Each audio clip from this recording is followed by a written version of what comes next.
કાયપો છે આ શબ્દ કાને પડે અને તમારી અંદર ઉત્સાહની એક લહેર ના દોડી ઉઠે ને તો તમે ગુજરાતી નથી. અરે દિવાળી પતે એટલે તરત અમે જૂની ચરખી અને પાક્કા દોરા શોધવા માંડતા. ઉત્તરાયણ કે 1-2 દિવસનો નહીં, આ તો અમારા માટે મહિનાઓનો તહેવાર હતો. ઈ કાચવાળા, ચાઇનીઝ અને પાક્કા દોરાનો ગાંડો ક્રેઝ અને ઈ સાચા કન્ના બાંધતા આવડવાનું અભિમાન કેમ કરી ભૂલાય યાર. સ્કૂલેથી આવીને થેલાનો ઘા કરતા અને પતંગ લઈ તરત ધાબે દોટ મૂકતા.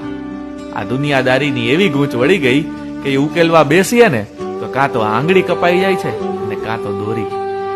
હવે તમે મોટા થઈ ગયા, આ વાક્ય એટલું ધારદાર નીકળ્યું ને કે ખરેખર આપણી પતંગ કપાઈ ગઈ. આ ઉત્તરાયણ હવે પહેલા જેવી નથી રહી.